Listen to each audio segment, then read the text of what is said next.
कोई भी एग्जाम आप तैयारी करते हो तो हमेशा दो चीजें आपके लिए नुकसान करेंगी। ठीक है, कोई भी एग्जाम आप चाहे यूजीसी नेट की तैयारी कर रहे हो, यूपीएससी की कर रहे हो, कॉलेज एग्जाम को छोड़ करके, एकेडमिक्स एग्जाम को छोड़ करके, दो चीजें जो आपको नुकसान करती है वो ये रीजन ऑफ फेलियर में जो मैं काउंट करती हूँ। पहली होती है अंडर परफॉर्मेंस। जब आपको चीजें समझ में आ रही हैं, आपको पता है, आपको पब्लिक एडमिनिस्ट्रेशन भी समझ में आ रहा है, आपको ये भी पता है क्या पढ़ना है, आपने प्रीवियस ईयर क्वेश्चंस भी देखे हुए हैं, अप्रोचेबल लग रहा है सब्जेक्ट, लेकिन फिर भी आप तैयारी नहीं कर रहे। आप अपने आप को ओवर एस्टिमेट कर रहे हो या अंडर परफॉर्म कर रहे हो।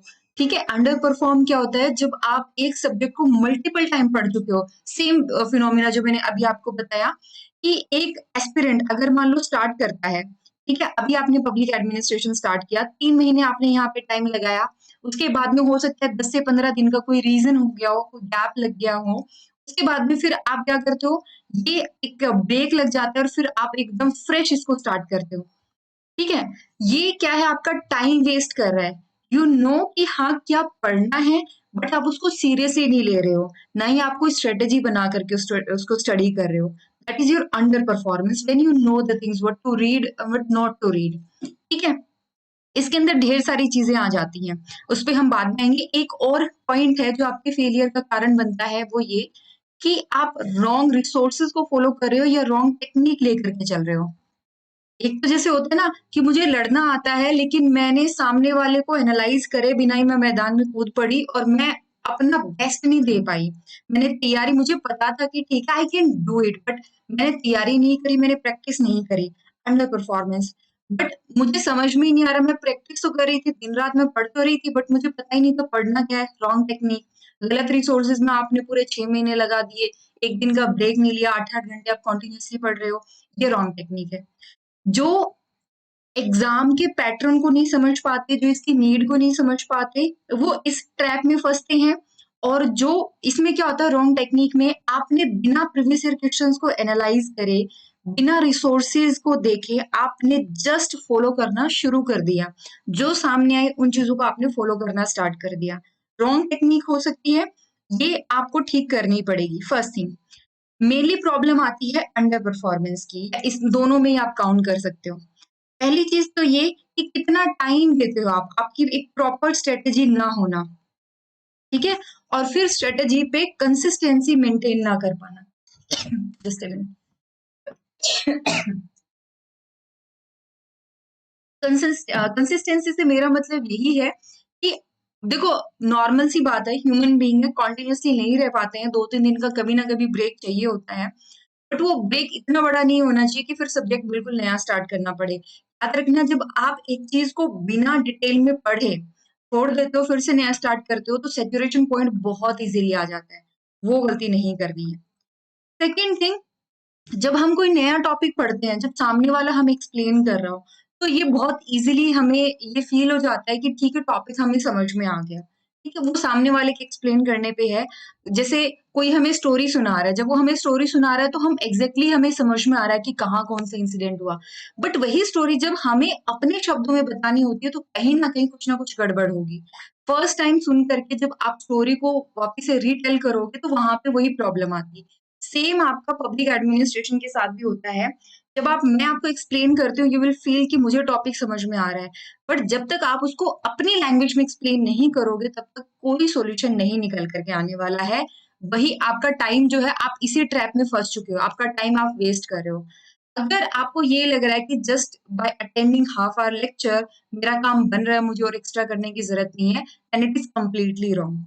आधा घंटा अगर मैं दे रही हूँ, तो आपको 1.5 घंटा अपनी तरफ से इन्वेस्ट करके उस टॉपिक के बारे में डेप्थ में जानना होगा। ठीक है, यहाँ पर हम एक पॉइंट आगे बढ़ते हैं। लेट्स अंडरस्टैंड कि कोई नया टॉपिक आपको एक्सप्लेन किया जाता है, तो आप उसको कैसे अप्रोच कर सकते हो। और ये जो आपका यहाँ पे रिवीजन होनी चाहिए। ठीक है, मैं आपको कह रही हूँ ना, हर 3 महीने बाद दोबारा से सब्जेक्ट स्टार्ट नहीं करना है, रिवीजन होनी चाहिए आपकी। और वो रिवीजन कैसी होगी, उस को समझने से पहले लेट्स अंडरस्टैंड कि फर्स्ट टाइम आप कैसे इस पेपर को अप्रोच करोगे। चीजें समझ में आ रही है? ओके, फॉर एग्जाम्पल मान लो मैंने आपको कोई टॉपिक बताया। ठीक है, मैंने बता दिया आपको पोस्ट एनपीएम डेवलपमेंट के बारे में। ये मैंने मान लो 45 मिनट में आपको एक्सप्लेन कर दिया, स्क्रीन यूज करके इधर-उधर शब्द लिख करके मैंने एक्सप्लेन कर दिया। Your first task should be whenever you are attending any lecture, चाहे पब का पढ़ रहे हो, किसी और सब्जेक्ट का पढ़ रहे हो, हमेशा अपने खुद के शॉर्ट नोट्स तैयार रखो जब आप लेक्चर को सुन रहे हो। जैसे मीटिंग में होते हैं ना, आप मीटिंग में छोटे-छोटे पॉइंट्स नोट डाउन करते हो, कॉलेज में जाते हो, कोई सेमिनार हो रहा है, उसके छोटे-छोटे पॉइंट अटेंड करते हैं। जो हमारे प्रोफेसर है लेक्चर हमें दे रहे हैं, तो भी हम छोटे पॉइंट मेंशन करते हैं। ताकि ये होता है, जैसे मेरी हैबिट थी, मैं मान लो क्लास में, क्योंकि प्रोफेसर्स की आदत होती है बहुत फास्ट में वो लेक्चर डिलीवर करते हैं कई बार, मतलब थोड़े में ज़्यादा बात समझाने की कोशिश करते हैं, कई बार ऐसा होता है। तो what I used to do, मुझे पता था अब मेरे पास इतना टाइम नहीं है कि मैं उनकी हर बात को नोट करूँ, बट आई ट्राई टू कि एक एक हेडिंग ज़रूर हो, मुझे पता हो कि उन्होंने लेक्चर में ओवरऑल बोला क्या था। जैसे उन्होंने मान लो 4 पॉइंट बोले हैं, तो मुझे 1, 2, 3, 4 मुझे 4 पॉइंट पता है। अगर मेरे में इतनी रिटेंशन है, इतनी कैपेसिटी है कि मैं उसके आगे डिटेल लिख पा रही हूँ, वेल एंड गुड। नहीं लिख पा रही हूँ मैं अगर ये, तो आई ऑलवेज इंश्योर कि इस टॉपिक के ऊपर मैं घर जाकर के थोड़े अपने हिसाब से नोट्स तैयार करूँ। ये फर्स्ट एबिलिटी होती है, ये फर्स्ट स्किल होती है which you need to develop. वो कहते हैं ना, एक अच्छा लर्नर बनना चाहिए आपको, एक अच्छा लिसनर बनना चाहिए और एक अच्छा लर्नर बनना चाहिए। तो ये फर्स्ट स्टेज होती है जहाँ पे आप सामने वाले को जो बोल रहे हो उसको नोट डाउन कर रहे हो, ठीक है? अच्छा, जैसे ये कम्युनिकेशन है, it's a process of communication. तो कम्युनिकेशन में 2 चीज़ें होती हैं। सामने वाला कुछ कह रहा है, आप उसको रिसीव कर रहे हो, ठीक है? ये फर्स्ट स्टेज आ गई। फिर एक अंडरस्टैंडिंग डेवलप होती है, वेल एंड गुड, आपको चीज़ें समझ में आ गई। लेकिन अब आपके मन में अगर कोई डाउट आएगा, तो आप उस स्पीकर से पूछ सकते हो, आपके मन में कोई डाउट आएगा तो। तो मन में कोई डाउट तभी आएगा जब आपने अपने टॉपिक को अच्छे से अब्ज़ॉर्ब करा, अच्छे से समझा है। अगर आप उस टॉपिक को अच्छे से नहीं समझ पा रहे हो, देन आपके लिए प्रॉब्लम क्रिएट हो रही है। जैसे पोस्ट एनपीएम है, ये एक फैक्ट है कि पहली बार सिर्फ सुनने से आप सारी चीज़ें रिटेन नहीं कर पाते। आप क्या, कोई भी नहीं कर पाता, हम भी नहीं कर पाते फर्स्ट टाइम रिटेन, उसको 100% रिटेन। जितना हमने पढ़ा, हो सकता है उसका कुछ परसेंट 40-50% हमें याद रह जाए। लेकिन जैसे-जैसे टाइम बीतेगा, हफ्ता, डेढ़ हफ्ता बीता, तो हमें हो सकता है वो 40-50% से ज़्यादा हमें बस उसका नाम ध्यान रहे कि अच्छा पोस्ट एनपीएम कुछ था कि एनपीएम के बाद में हुआ था। हम उसको शायद डिफाइन ना कर पाएँ, और ज़्यादा से ज़्यादा अगर हमारी दिमाग की थोड़ी चल रही है, तो क्या होगा, हम 1-2 थ्योरी का नाम ले सकते हैं कि पोस्ट एनपीएम ये डेवलपमेंट थी। But in detail we are not able to explain. Reason being, हमने उस चीज़ को क्या करा, जैसे रैम में स्टोर करा, हमने उसको परमानेंट स्टोरेज में नहीं रखा। परमानेंट स्टोरेज में रखना कैसे है? एक तो ये कि आपने ऐसे ही फेंक दिया, और एक होता है सिस्टमैटिक वे से उसको अरेंज करना। तो फर्स्ट जब आप लेक्चर सुन रहे हो, नोट्स प्रिपेयर करो, फिर आपको जो नोट्स दिए जा रहे हैं, जो रिसोर्सेज़ हैं, ठीक है? लेक्चर ओवर होने के बाद जो आपके रिसोर्सेज़ हैं, चाहे वो नोट्स हों, चाहे वो बुक्स हों, उन रिसोर्सेज़ को आप यूज़ कर रहे हो इस टॉपिक के बारे में डेप्थ में जानने के लिए। हमेशा अपने आप को वहीं तक सीमित मत रखो जितना आपको एक्सप्लेन किया गया है। ये लोग बड़ी मिस्टेक करते हैं, दे आर लाइक कि ठीक है, मुझे 4 पॉइंट बताए गए थे एंड मैं 4 पॉइंट तक ही सीमित रहूँगा। मिनिमम 4 तो करने ही करने हैं, इसके अलावा अगर कुछ एक्स्ट्रा बताया जाए, बुक में आपको मिल रहा है, रिसोर्सेज़ में आपको मिल रहा है, आप अपनी तरफ से उसको करो। ठीक है? ये सेकंड स्टेज आपकी होती है कि रिसोर्सेज़ को रेफर करो। ओके? अब रिसोर्सेज़ को मैंने जब रेफर किया, तो मुझे कुछ नई चीज़ें पता चली। I get to know about new things और न्यू कॉन्सेप्ट। अब वो नया है मेरे लिए, बिल्कुल 100% वो नई ही चीज़ है मेरे लिए, मुझे नहीं पता उसके बारे में। तो क्या मैं उसके परफेक्ट नोट्स तैयार कर पाऊँगी? Definitely notes sorry, definitely not. Notes तो परफेक्ट नोट तो आप नहीं तैयार कर पाओगे, तो आप क्या कर सकते हो यहाँ पर, जितना आपको समझ में आ रहा है, उसमें आप सप्लीमेंट कर सकते हो, जो आपने क्लास में वो करे थे, जो आपने यहाँ से पढ़े थे। फिर आप आपकी जो रफ नोटबुक है या एक नोटबुक है, उसमें आप क्या कर सकते हो, जितनी चीज़ें आपको समझ में आ रही है, उनको लिखते हुए चलो, ठीक है? उनको लिखते हुए आप चले गए, ठीक है? ये आपकी सेकंड जो स्टेज है, वो कंप्लीट होती है यहाँ पे। थर्ड स्टेज जो आती है अंडरस्टैंडिंग की, वो ये कि अब उस पर्टिकुलर टॉपिक की मेरे लिए रेलेवेंस क्या है। जैसे when we are studying about the public administration, तो हमें प्रीवियस ईयर क्वेश्चंस का पता होना चाहिए, और अगर पॉसिबल हो तो जो भी मैंने पढ़ा मैं उसको प्रैक्टिस कर पाऊँ, ठीक है? मैं प्रीवियस ईयर क्वेश्चंस को देख पाऊँ कि उस पर्टिकुलर टॉपिक पे मैंने 4 घंटे बिता तो दिए, लेकिन वो 4 घंटे मेरे कामयाब हैं भी या नहीं? कितनी बार वो टॉपिक पूछा गया है? क्या मैं उसको एनालाइज़ कर पा रहा हूँ? एक चीज़ हमेशा याद रखनी है, बिल्ड योर कॉन्सेप्ट, ठीक है? कंसेप्ट बिल्ड करने के बाद में ही आप एनालाइज कर पाओगे। बिना कंसेप्चुअल अंडरस्टैंडिंग के एनालिटिकल एबिलिटी कभी डेवलप नहीं होगी। जब तक आपको यही नहीं पता कि एनपीएम क्या था, क्यों आया था, तब तक आपको पोस्ट एनपीएम का कॉन्सेप्ट समझ में नहीं आएगा। ना आप उसको इवेल्युएट कर पाओगे, ना आप उसको उसके पॉजिटिव इफेक्ट, उसके नेगेटिव इफेक्ट कुछ एक्सप्लेन कर पाओगे, unless you know the concept. उसको एनालाइज करना ये हमेशा सेकंड टाइम बात, मतलब सेकंड उस पे प्लेस पे है। ये फर्स्ट आपकी कंसेप्चुअल अंडरस्टैंडिंग क्लियर होनी चाहिए, कंसेप्चुअल क्लियरिटी होनी चाहिए आपके पास। तो फोकस भी ऐसे ही रखो। फर्स्ट टाइम कुछ पढ़ रहे हो, कुछ भी नया आ रहा है सामने, कंसेप्ट क्लियर होना चाहिए। नोट्स मैंने रेफर करे, मैंने रिसोर्सेज रेफर करे। My first priority is to clear the concept and after that मुझे थोड़ा एनालिटिकल होना है। इस पे हम बात करते हैं एनालिटिकल कैसे होना है। और ये चीजें यहाँ तक क्लियर हुआ, थोड़ा सा आइडिया हुआ? ओके, आगे हम कंटिन्यू करते हैं, जस्ट अ मिनट।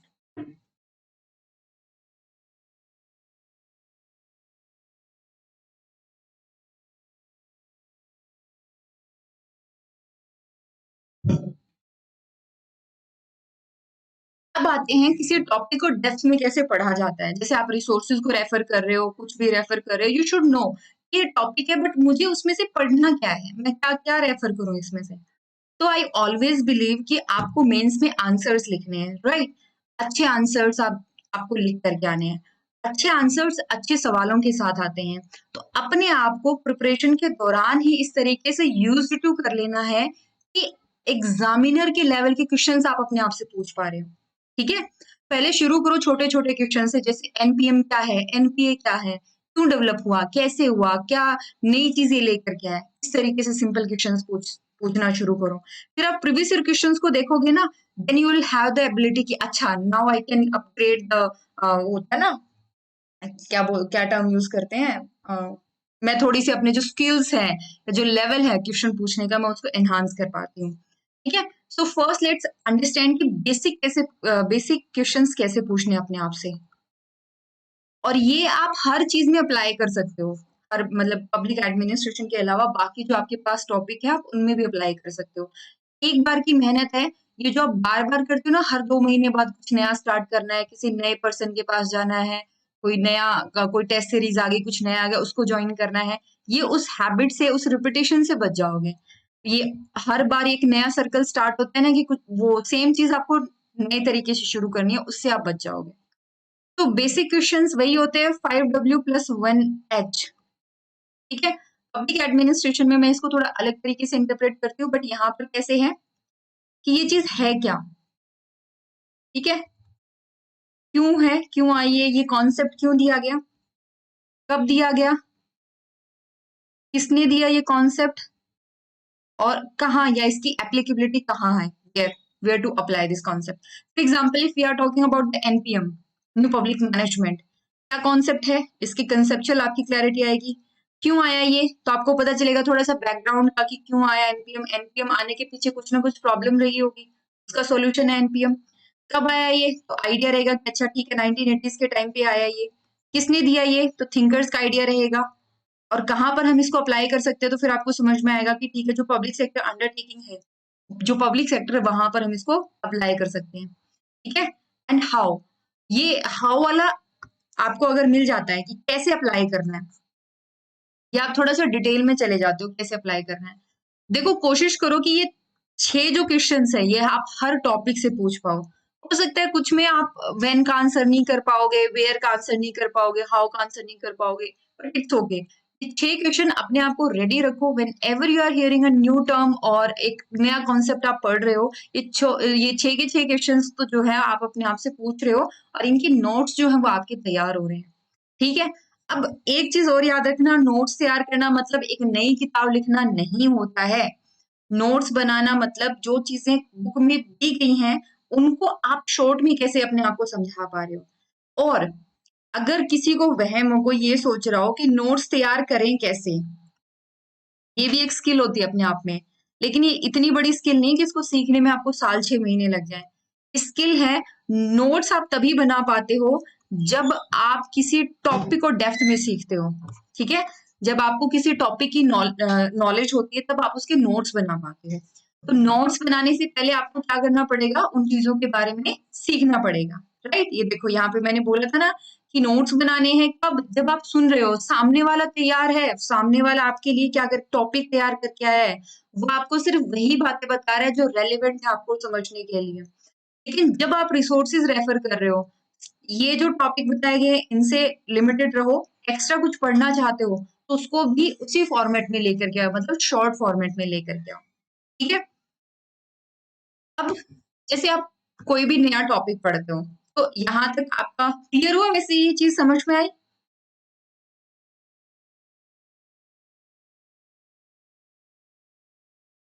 ओके, सो ये चीज आती है, ये नोट्स मेकिंग है ना, ये अपने आप में एक स्किल जरूर है। ये स्किल क्यों है? ये वो स्किल है जो आपके काम आती है। वैसे हम स्किल सीखते हैं ना तो दूसरों के काम के लिए सीखते हैं। फॉर एग्जाम्पल, मुझे बहुत अच्छी पेंटिंग बनानी आती है, मुझे बहुत अच्छा गिटार बजाना आता है, कुछ भी आता है, स्किल मैंने सीखी। स्किल कहीं ना कहीं हम यूज करते हैं दूसरों के सामने, बट नोट्स एक ऐसी स्किल है जो मेरे काम आती है, मेरी जरूरत के लिए है। नोट्स ऐसे होने चाहिए, these are kind of weapon which you are going to use. तो अपने वेपन तैयार करने हैं आपने, और वेपन आपको पता है जितना भारी होगा उतना ही आपको दुखी करेगा। लाइट वेपन हमेशा आपको हेल्प करता है। लाइट नोट्स आपने तैयार करने हैं, लेकिन लाइट नोट्स तैयार करते टाइम जो इंपॉर्टेंट कॉन्सेप्ट्स हैं उनको इग्नोर नहीं करना है। लाइट नोट्स तैयार करते टाइम ऐसा नहीं होना चाहिए कि मैं बिल्कुल अपने इंपॉर्टेंट जो पॉइंट्स है वो मेंशन करना ही मैं भूल गया। वो चीजें नहीं होनी चाहिए। ठीक है? अब मैं अपने बारे में बताती हूँ कि मैं जब कोई नया टॉपिक अप्रोच मुझे करना होता है तो मैं क्या करती हूँ। ठीक है? हर एक इंसान की अपनी एक एबिलिटी होती है। अगर आपके काम आता है वेल एंड गुड, ना काम आए तो आप आपकी जो अपनी स्ट्रेटेजी है उसके हिसाब से चल सकते हो। I am one of those person जिसको लिख करके चीजें याद होती हैं। मतलब मैं बोल के बहुत कम याद कर पाती हूँ, मुझे लिख करके चीजें याद होती हैं। लेकिन जब मुझे एनालिटिकल क्वेश्चंस हो, ठीक है, मैं अगर कंसेप्चुअल कुछ पढ़ रही हूँ कुछ भी, तो मुझे लिख करके याद होता है। एक साइड बुक रखी हुई है, एक साइड पेन एंड पेपर है, लाइन बाय लाइन रीड कर रही हूँ, कुछ भी नई चीज आ रही है उसको हाईलाइट कर रही हूँ और यहाँ पे उसको लिख करके देख रही हूँ। एग्जैक्टली नहीं, फॉर एग्जाम्पल लाइन दी हुई है कि एनपीएम यहाँ से यहाँ तक डेवलप हुआ, तो इस तरीके से लिख लिया कि एनपीएम कब से कब डेवलप हुआ, 1980s में आया।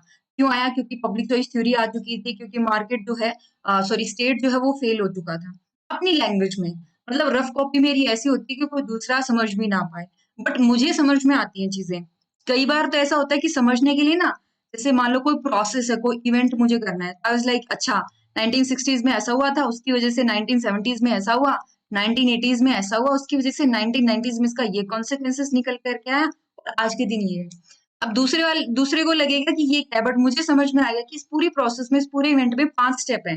अब मुझे रिवीजन के टाइम में बड़ी हेल्प मिली कि 5 स्टेप है। फर्स्ट पे क्या था, ये था, सेकंड पे ये था, थर्ड पे ये था। मैं इसको फिर रिवीजन के टाइम पे क्या करती हूँ, मैं इसी चीज को दोबारा लिख करके देखने की कोशिश करती हूँ कि मैं कितना रिटेन कर पाई। अगर नहीं रिटेन कर पाई तो मेरे पास मेरे रिसोर्सेज हैं। Right? This is for conceptual understanding. मैं यहाँ पे नोट्स मेकिंग पे ज्यादा फोकस नहीं करती, बिकॉज मुझे लगता है कि पहली बार में मुझे चीजें समझ में नहीं आई होंगी। ये तब होता है जब आप नए कॉन्सेप्ट की सेल्फ स्टडी कर रहे हो।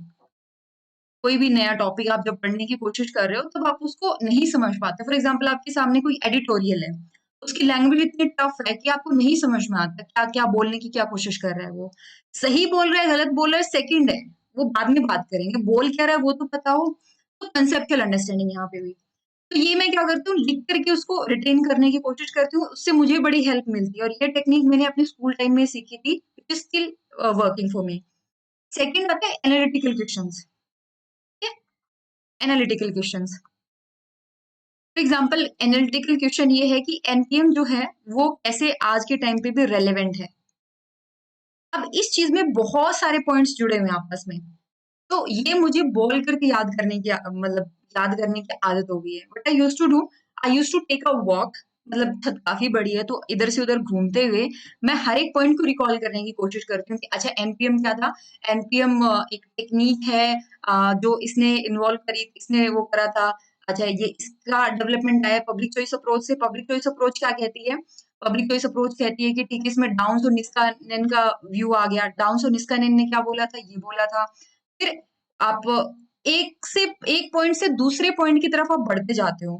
ठीक है? एक पॉइंट, जैसे मान लो मुझे कोई इवेंट समझना है, तो खुद से जब हम बातें करते हैं ना, खुद को एक्सप्लेन करने की कोशिश करते हैं, तो वहां पर गलतियां पकड़ में आती है, जहां हमें लग रहा था कि चीजें समझ में आ गई बट एक्चुअल में समझ में नहीं आई।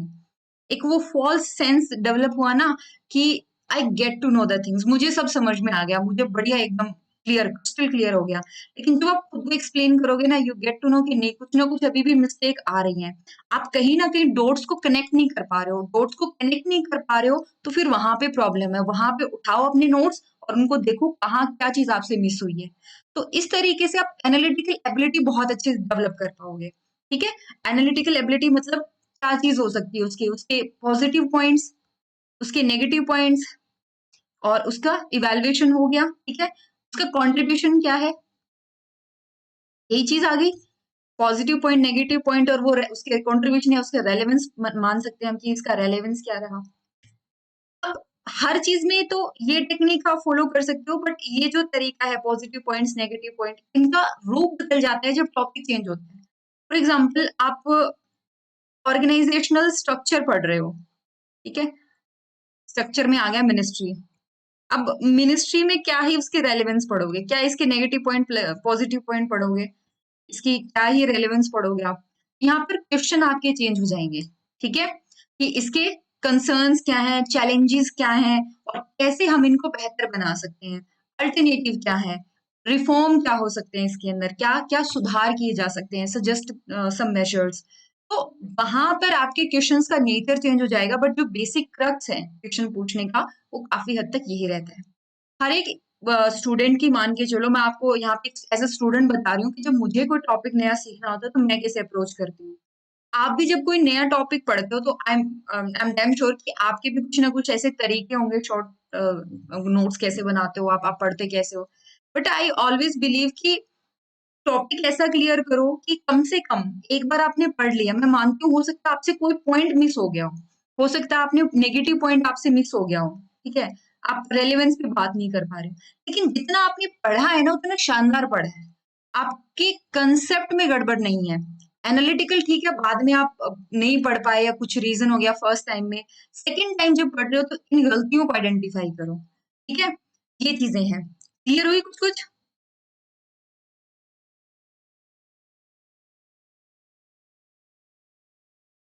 कोई बात नहीं। Okay, let's take a minutes break.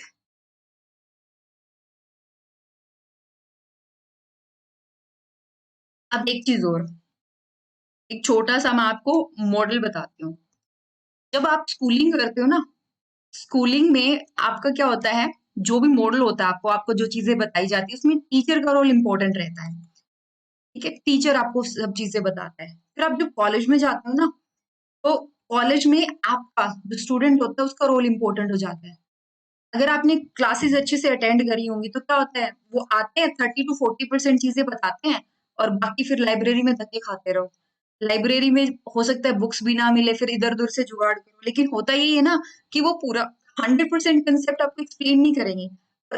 100% concept से मेरा मतलब है कि इसके जितने एस्पेक्ट मैंने बताए हैं आपको, पॉजिटिव नेगेटिव इवैल्यूएशन सब कुछ, वो कोई नहीं कवर करके देगा। ठीक है, कोई भी नहीं कवर करके देगा।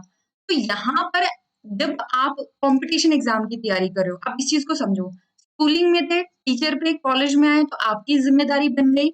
Now you are graduate, graduate मतलब you are out of the college, तो आप कॉलेज से बाहर आ चुके हो, तो जिम्मेदारी किसकी ज्यादा है, आपकी ज्यादा है। यहाँ पर टीचर टीचर नहीं, एक गाइड होता है, एक मेंटोर होता है।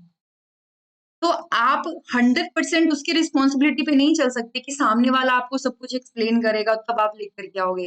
आप टॉप से टॉप कोचिंग ज्वाइन कर लो, जो आपको लग रहा है कि 2 लाख 3 लाख दे करके मैं बढ़िया से बढ़िया कोचिंग ज्वाइन कर लूं, 100% कोई नहीं एक्सप्लेन करने वाला। वहां पर जो कंटेंट गैप क्रिएट हो रहा है, जो चीजें रह रही हैं, वो आपकी जिम्मेदारी है कवर करने की। अगर ये मैंने बोला ना गाइड और मेंटोर है, मतलब आप मेरे पास आओगे, मैं आपको ये जरूर बता सकती हूँ कि ठीक है ये टॉपिक आपका मिस हो गया, इसको यहाँ से कवर कर लो।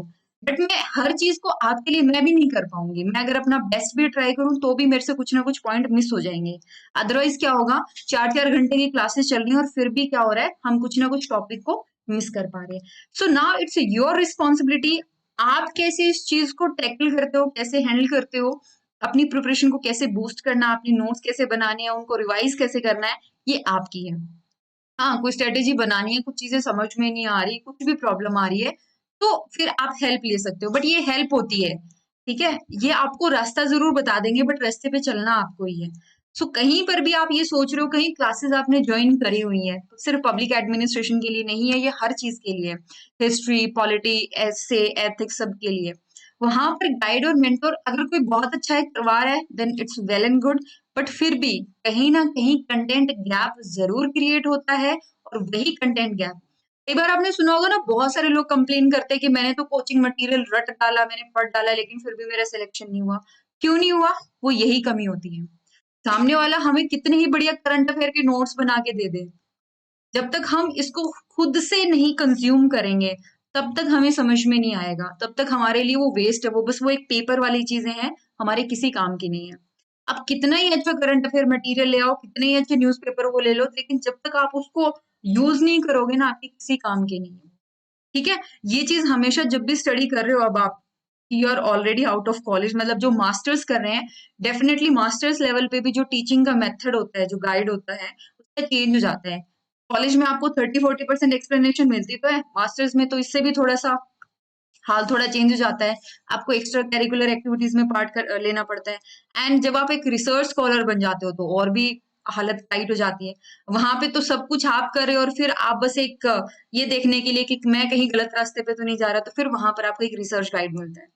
तो अपनी स्ट्रेटेजी माइंडसेट वैसा ही डेवलप करो और गोल अपना क्लियर रखो। अदरवाइज, ये मैंने बताया ना, शुरू में हम बात कर रहे थे, अंडर परफॉर्म नहीं करना है, रॉन्ग टेक्निक अप्लाई नहीं करनी है। ओके, रॉन्ग टेक्निक क्या होती है? मतलब 100% एक चीज पे ट्रस्ट कर लिया, 100% एक चीज पे ट्रस्ट कर लिया कि करंट अफेयर में मैंने एक मैगजीन पढ़ ली, बस बात खत्म। मैंने न्यूज़पेपर पढ़ लिया, बस बात खत्म। अरे भाई, न्यूज़पेपर में 4 नई बातें, जो नए सवाल आ रहे थे मन में, उनको कौन पूछेगा? उनको कौन गूगल करेगा? वो कहाँ जाएंगे? एक एडिटोरियल पढ़ लिया, एक फॉल्स सेंस तो डेवलप होगी कि एडिटोरियल फिनिश हो गया मेरा, बट वो एडिटोरियल में ये तो नहीं देखा ना कि इतना तो देख लिया वो बंदा कहना क्या चाह रहा था, बट वो सही कह रहा था, गलत कह रहा था, ये तो नहीं समझा। एडिटोरियल हो सकता है कल के दिन आपको भी याद ना रहे कि मैंने पढ़ा क्या था एक्चुअल में। ये क्या है? ये आप अपने आप को बस क्या कह रहे हो कि मैंने पढ़ लिया, और यहाँ पर आप अंडर परफॉर्मेंस के लिए तैयार हो रहे हो। ये चीज आपको जब आप एग्जाम हॉल में बैठे होगे आपको बहुत नुकसान करने वाली है। मैंने देखा है, जब मैं यूजीसी नेट का एग्जाम मैंने दिया था ना, आई ऑलवेज फील, मतलब मेरी पब्लिक एडमिनिस्ट्रेशन इतनी अच्छी है, मैं पढ़ाती भी हूँ, मैंने गोल्ड मेडलिस्ट हूँ अपने कॉलेज की भी, बट फिर भी मेरे साथ ऐसा हुआ था, 10 से 12 क्वेश्चन ऐसे आते थे कि भगवान, ये चीज पता है लेकिन याद नहीं आ रही, क्या कहाँ पढ़ी थी, कुछ कुछ तो है, कुछ मिसिंग है। चीजें ऐसी है, सिंपल है, स्ट्रेट फॉरवर्ड है, बट फिर भी उनको लिंक नहीं कर पा रहे थे।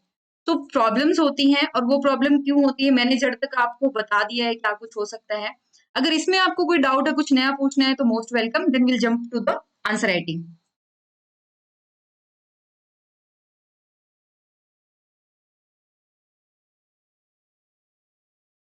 बाकी सो तो नहीं गए अपना म्यूट पे करके लेक्चर को?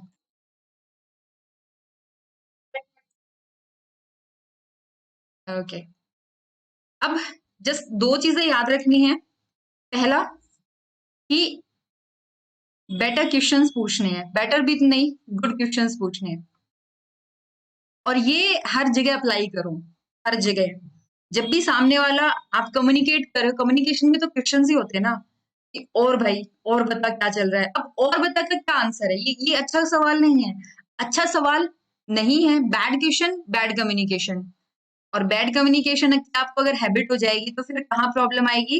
इंटरव्यू के अंदर प्रॉब्लम आएगी, बिकॉज आपको फिर उन्हीं क्वेश्चंस की हैबिट हो चुकी है, बेवकूफ वाली बातें, कि क्या हो रहा है, क्या कुछ चल रहा है, मौसम कैसा है, ठीक है, काफी हद तक ठीक है, बट वो एक लिमिट के बाद में वो आपके, वो कम्युनिकेशन स्टार्ट करने में ठीक है, बट वो कम्युनिकेशन को कंटिन्यू नहीं कर सकते हैं। तो ऑलवेज आस्क गुड क्वेश्चंस, और जब आपके पास अच्छे सवाल नहीं है, सो मेंटेन द साइलेंस। वो होता है ना, एक पर्सनालिटी में एक डेप्थ होती है, वो डेवलप करने की कोशिश करो, depth in your personality. And वो होता है ना, कि सामने वाला बोलता है, बट बोलता जब जरूरत होती है तभी बोलता है, साइलेंस मेंटेन करो अदरवाइज। ठीक है, ये चीज अपना के चलो, गुड क्वेश्चंस आपने पूछने हैं। सेकंड चीज, कि आपको मान लो कंपटीशन के अंदर बहुत टेंशन होती है, कंपटीशन में अगर आपने एग्जाम फेस किया हुआ है, और वो भी आपका यूपीएससी का, तो ये है कि एक ही दिन में, प्री का भी देख लो या फिर मेंस का भी देखो, एक ही दिन में आपको 2 एग्जाम्स देने होते हैं। तो इट्स लाइक आप एक मशीन की तरह बिहेव करने वाले हो वहां पे। जितनी आपकी कंडीशनिंग हुई है, जितना आप प्रैक्टिस करके गए हो, वहां पे उतना ही कर पाओगे। अगर कोई ये सोच के जा रहा है ना कि एग्जाम के दिन मेरा दिमाग चल जाएगा और सडनली मेरे को बहुत इनोवेटिव आंसर्स याद हो जाएंगे, नहीं, नहीं होंगे। हो सकता है जितना आप क्रिएटिव आंसर याद करके गए थे, वो लाइन भी वहां जाकर के भूल जाओ।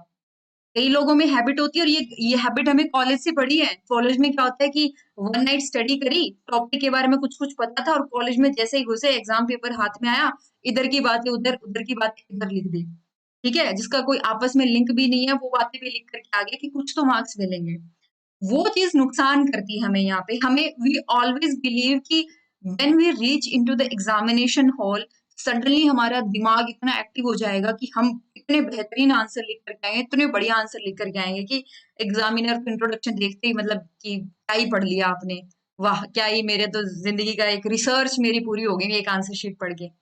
तो ऐसा नहीं होता है। जितना आप प्रैक्टिस करोगे, प्रैक्टिस से आप अपने आप को कंडीशन कर रहे हो, आप अपने आप को बता रहे हो कि मुझे एग्जाम हॉल में ये सब करना है। तो इट्स काइंड ऑफ एक युद्ध के लिए आप जा रहे हो, एक वॉर के लिए आप जा रहे हो। तो अपने वेपन्स जो है, वेपन, इनको शार्प रखो और इनको लाइट रखो। शार्प मतलब जो आपके हिसाब से सुटेबल हो, स्ट्रेटेजी वही जो आपके हिसाब से हो, लेकिन आपके हिसाब से होते हुए भी लाइट भी रखनी है, और वो इफेक्टिव भी होनी चाहिए। जैसे हमारे भगवान होते हैं ना, किसी के हाथ में गदा है तो किसी के हाथ में तलवार है, किसी के हाथ में बर्छी है तो किसी के हाथ में सुदर्शन चक्र है। अब सबके हैं हथियार, वो क्या शो कर रहे हैं, वो यही तो शो कर रहे हैं ना कि हर एक पर्सन की स्ट्रेंथ के हिसाब से हैं वो। सेम आपके साथ भी है। किसी की हो सकता है नोट्स मेकिंग बहुत अच्छी हो, किसी की हो सकता है प्रेजेंटेशन स्किल बहुत अच्छी हो, बट उसको आपने क्या करना पड़ेगा, शार्प करना पड़ेगा, काम में लाना पड़ेगा, एंड उसको लाइट वे में भी आपको रखना है, लाइट रखना है। मतलब इट्स नॉट लाइक कि मैंने पब्लिक एडमिनिस्ट्रेशन मनीषा के नोट्स पढ़ लिए 500 पेज के, और उसके बाद में मैंने खुद 1000 पेज के नोट्स बना लिए। ठीक है, ऐसा नहीं होना चाहिए। जब आप हमारे 500 पेज के नोट्स पढ़ते हो, हमने खुद ने 5-6 बुक्स रेफर करके 500 पेज के नोट्स बनाए हैं, और वो 500 पेज के नोट्स पढ़ करके आप वापिस से 1000 पेज के बना रहे हो, तो क्या ही बेनिफिट है उसका। उससे कम करो, और कम कैसे करना है, समझ करके करना है, नॉलेज एनहांस करके करना है। ऐसे ही नहीं कि मुझे तो बस जो फालतू लाइन दिख रही थी मैंने वो कट कर दी। नहीं, फालतू लाइन कट नहीं करनी है, एनालाइज करना है। ठीक है, पहले तो ये 500 पेज के नोट्स को यूज करो कंसेप्ट को समझने के लिए, और फिर कॉन्सेप्ट को समझ करके एनालाइज करो, एंड देन आप अपने खुद के नोट्स जो फाइनल नोट्स होते हैं उनको आप तैयार कर सकते हो। अगर किसी के फाइनल नोट्स आपने देखे होंगे ना, इट्स लाइक वो किसी को समझ में भी नहीं आते, एंड वी फील लाइक ये बंदा पढ़ता कैसे होगा, बट वो सबसे इफेक्टिव नोट्स होते हैं। वो सामने वाले के काम आ रहे हैं, आपके काम आए ना आए, वो सामने वाले के बढ़िया काम आ रहे हैं। ओके, तो ये था मेरी तरफ से जो भी आंसर राइटिंग का और उनका है। एक थोड़ा सा, सॉरी, आंसर राइटिंग क्वेश्चंस को लेकर के थोड़ा रहता है, बट हाँ अगर इसमें कोई डाउट हो तो यू कैन आस्क।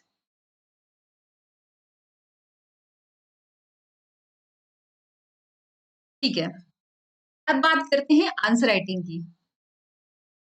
मेरा पर्सपेक्टिव बहुत क्लियर आंसर राइटिंग को लेकर के।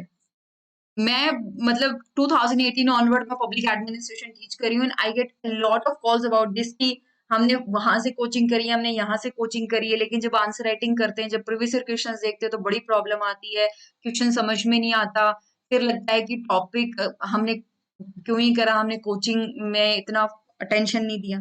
तो गलती कहाँ पर हो रही है? फर्स्ट, वापस जितना हमने बात करी थी, जितना कि आप सारी रिस्पॉन्सिबिलिटीज आपने किस पे छोड़ दी, गाइड पे छोड़ दिया, आपने खुद से तो कुछ किया ही नहीं। खुद से जब तक आप नहीं करोगे तब तक आपके लिए सब वेस्टेज है। आपको चाहे मतलब कुछ भी दे दे, आपको आपको वो घोट के पिला दे तो भी आपके काम की नहीं है, जब तक आप खुद एफर्ट नहीं कर रहे हो। तो सामने वाले पे मत रिलाय करो। एंड सेकेंड थिंग कि आपकी कंसेप्चुअल क्लैरिटी ही नहीं है। जब तक आपकी कंसेप्चुअल क्लैरिटी नहीं है तब तक एनालिटिकल क्लैरिटी की तो बात ही मत करो।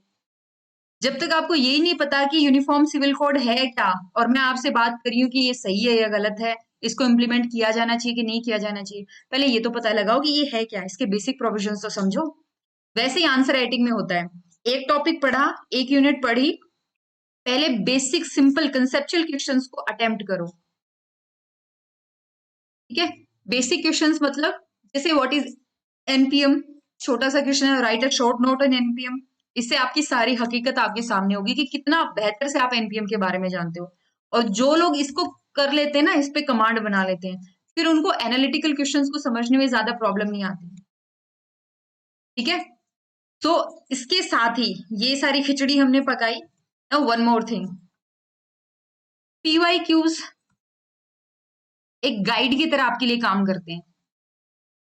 एक तो होता है ना, एक टीचर होता है जो आपको हर चीज बताता है, वन बाय वन बताता है। एक वो होता है जिसके साथ आप प्रैक्टिस करते हो, आपका दोस्त मान लो, आपका एक आपके गुरु का चेला मान लो, कोई भी मान लो, बट आप जिसके साथ प्रैक्टिस कर पा रहे हो। पीवाईक्यूज कुछ इस तरीके से हैं। पीवाईक्यूज के साथ आप प्रैक्टिस कर पाओगे। कैसे प्रैक्टिस कर पाओगे? इसके लिए क्या है, आपको पीवाईक्यूज अपनी लैंग्वेज में समझना पड़ेगा। वही बात है, वहां पे 22 क्वेश्चन लिखे हुए, 28 क्वेश्चन लिखे हुए, किसी काम के नहीं है जब तक आप उसको नहीं समझोगे। ठीक है, अगर मुझे मौका मिला तो मैं आपके साथ शेयर करूंगी कि मैंने कैसे नोट्स बना रखे पीवाईक्यूज के, मतलब आप लोगों के लिए ही मैंने बनाए थे। आज लाइक जैसे आपका पेपर का पैटर्न कैसा होता है, टोटल 8 क्वेश्चंस होते हैं, जिसमें से फर्स्ट और फिफ्थ क्वेश्चन जो है वो कंपलसरी होता है, और इसके सब टॉपिक होते हैं, मतलब 5 ही सब क्वेश्चंस आते हैं उसके अंदर, सॉरी 5 ही और क्वेश्चंस आते हैं उसके अंदर। बाकी का 2 3 4 6 7 8, ये जो 6 क्वेश्चंस हैं, इसमें से 3 ही आपको अटेम्प्ट करने हैं। ठीक है, 3 ही आपको करने हैं, और हर एक क्वेश्चन के 3 पार्ट होते हैं, जैसे सेकंड ए बी सी इस तरीके से होता है। ढेर सारे क्वेश्चन है, तो मान लो मुझे फर्स्ट क्वेश्चन के नोट्स बनाने हैं। फर्स्ट क्वेश्चन है, फर्स्ट क्वेश्चन मान लो गुड गवर्नेंस के बारे में पूछा गया है। तो टॉपिक क्या है, यहाँ पे मैंने हेडिंग बना ली है, टॉपिक। टॉपिक क्या है? Good governance. अब उस गुड गवर्नेंस में मेरे से क्या पूछा गया है, तो यहाँ पे मैंने क्या पूछ लिया, व्हाट इज बीइंग आस्क्ड। ठीक है, या कौन सा कॉन्सेप्ट पूछा गया, कुछ भी ऐसे आप अपने हिसाब से समझ सकते हो। मैं क्या लिखती हूँ, व्हाट इज बीइंग आस्क्ड, इसमें से गुड गवर्नेंस की क्या पूछा गया है। हो सकता है गुड गवर्नेंस का रेलेवेंस पूछा गया हो सकता है गुड गवर्नेंस के चैलेंजेस पूछे गए हो सकता है गुड गवर्नेंस में ही कोई और एस्पेक्ट पूछ लिया गया, उसकी एप्लीकेशन पूछ ली हो। तो पहला क्या पूछा गया है, किसके बारे में है, गुड गवर्नेंस के बारे में है, फ्रेडरिक टेलर के बारे में है, हेनरी फायोल है, ई गवर्नेंस है, इंडियन एडमिनिस्ट्रेशन है, कलेक्टर की पोस्ट है, कौटिल्य है, वो सारा मेजर मेन टॉपिक जो है आपका थीम क्या है, और उसके बाद में उस पर्टिकुलर चीज पे क्या पूछा गया है। ठीक है, गुड गवर्नेंस में भी क्या पूछा है, कौटिल्य में भी क्या पूछा है आपने, इंडियन गवर्नमेंट, डिस्ट्रिक्ट कलेक्टर, ठीक है, डिस्ट्रिक्ट कलेक्टर का कौन सा रोल पूछा है, वो सारी चीजें यहाँ पर कंसेप्ट में होती है। तो इस तरीके से आप अपने पीवाईक्यूज के नोट्स तैयार करो, और यहाँ से ये जो टॉपिक बनेगा, इसमें आपको पता चला कि अच्छा इसके रेलेवेंस, इसके चैलेंजेस पूछे हैं। अब आप जाओगे, आपने गुड गवर्नेंस वाला टॉपिक उठाया, and then you will find out कि यार मैंने चैलेंजेस तो कवर करे ही नहीं। तो वहां पर फिर आपको क्या करना पड़ेगा, इसकी हेल्प से चैलेंजेस आपको कवर करने पड़ेंगे। फिर आप एक पॉइंट आगे बढ़ोगे, एंड यू विल रियलाइज कि इस बार अगर चैलेंज पूछे तो हो सकता है अगली बार सॉल्यूशन पूछ ले। तो फिर एक जो नोट्स है वो सॉल्यूशन का भी तैयार हो गया। उस तरीके से वो फिर सेकंड अप्रोच, वो सेकेंडरी अप्रोच आ जाती है, सेकेंडरी तो नहीं बट हाँ बाद की अप्रोच आ जाती है। ठीक है, इस तरीके से आप अपने पीवाईक्यूज के जो है वो कर सकते हो। आज के लिए इतना बहुत है, या और एक्सप्लेन करूं?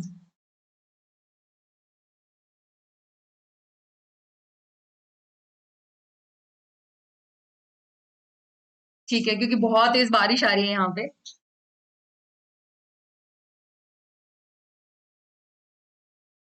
अब जैसे